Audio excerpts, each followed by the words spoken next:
Hello दोस्तों, नमस्कार। आप देख रहे हैं अपना विधिक चैनल ला वित्त भास्कर। दोस्तों, ना तलाक दूंगी ना पति के साथ रहूंगी। शादीशुदा महिलाओं के लिए नए कानून में अब खैर नहीं। यदि पति रखना चाहता है और पत्नी कहती है कि ना आपको तलाक दूंगी और ना ही आपके साथ रहूंगी, ऐसी स्थिति में पुरुषों का क्या अधिकार है? नए कानून में पुरुषों को सर्वप्रथम बेदखल करने का अधिकार है, बशर्ते संपत्ति चल अचल किसी भी प्रकार की हो, स्व अर्जित संपत्ति होनी चाहिए। यहाँ पर यह भी समझने का प्रयास करते हैं कि पत्नी सास ससुर की संपत्ति में तो अधिकार ले सकती है। ऐसी स्थिति में सास ससुर को यह प्रयास करना चाहिए कि यदि बहू बेटे के साथ नहीं रह रही है और ना ही तलाक दे रही है, तो अपनी बहू को अपनी संपत्ति से सास ससुर को बेदखल करना चाहिए। यदि पत्नी अपने मायके में जाकर बैठ गई है और वहाँ पर पैसा कमा रही है या कोई जॉब कर रही है या अन्यत्र कहीं पर जॉब कर रही है और वो पति के साथ नहीं रहना चाहती है और पति के साथ नहीं आना चाहती है, ऐसी स्थिति में पति बेचारा पत्नी के वियोग में बेरोजगार हो गया है। ऐसी स्थिति में पति क्या करे?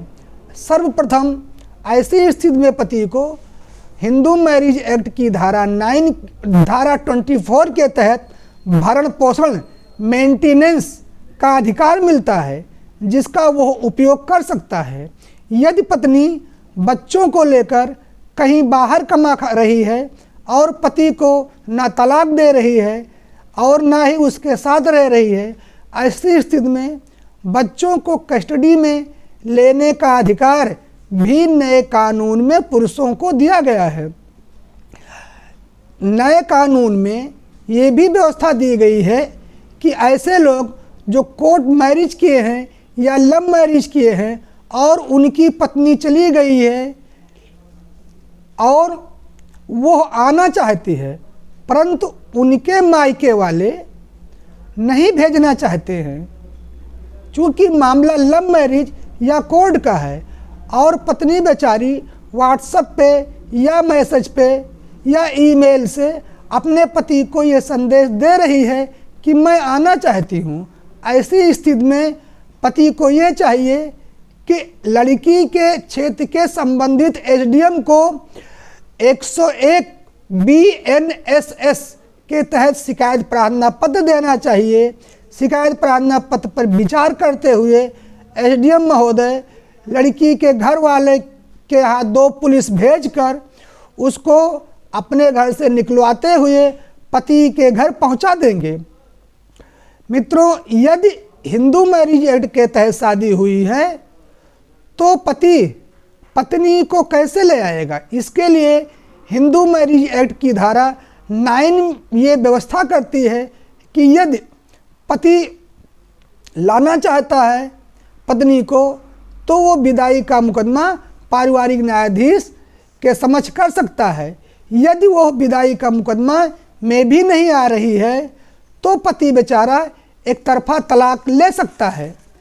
मित्रों, लेकिन यदि कोई कोर्ट मैरिज या लव मैरिज है तो ऐसी स्थिति में हिंदू मैरिज एक्ट की धारा 9 का प्रयोग नहीं होगा, बल्कि स्पेशल मैरिज एक्ट के तहत धारा 22 का प्रयोग होगा। धारा 22 का प्रयोग करते हुए पति स्पेशल मैरिज एक्ट के तहत उसको लिवा सकते हैं। लेकिन यदि पत्नी बिल्कुल मना कर दे कि नहीं, हम आपके साथ नहीं रहेंगे, तो पति नए कानून में एक तरफा तलाक ले सकता है। यदि पत्नी मित्रों घर पर बैठी हो और पति को यह धमकी दे कि नहीं नहीं, हम आपके साथ नहीं रहेंगे और मैं ज़्यादा करोगे तो मैं तुम्हें किसी गलत मुकदमे में फंसा दूंगी, ऐसी स्थिति में पति को BNS की धारा 351 सब क्लास 2 में व्यवस्था दी गई है कि वो शिकायत करेगा और पत्नी को 2 साल की सज़ा होगी। लेकिन मित्र, प्रश्न ये उठता है कि वो शिकायत कहाँ करेगा। वो BNSS की धारा 223 के तहत मजिस्ट्रेट के समक्ष शिकायत करेगा, जहां पर 90 दिनों के अंदर कार्रवाई देखने को मिल जाएगी। मित्रों, ये रही आज की छोटी सी जानकारी। अगर आपको मेरी विधिक जानकारी अच्छी लगती है तो आप मुझे प्रोत्साहन देते हुए मेरा चैनल सब्सक्राइब कर दीजिए। अन्य किसी को जानकारी देने हेतु मेरा चैनल शेयर कर दीजिए और लाइक कर दीजिए। मित्र, आज के लिए बस इतना ही। इसी तरह मिलते हैं छोटी छोटी विधिक जानकारी के लिए आपके साथ अगले वीडियो में। तब तक के लिए प्रणाम, धन्यवाद।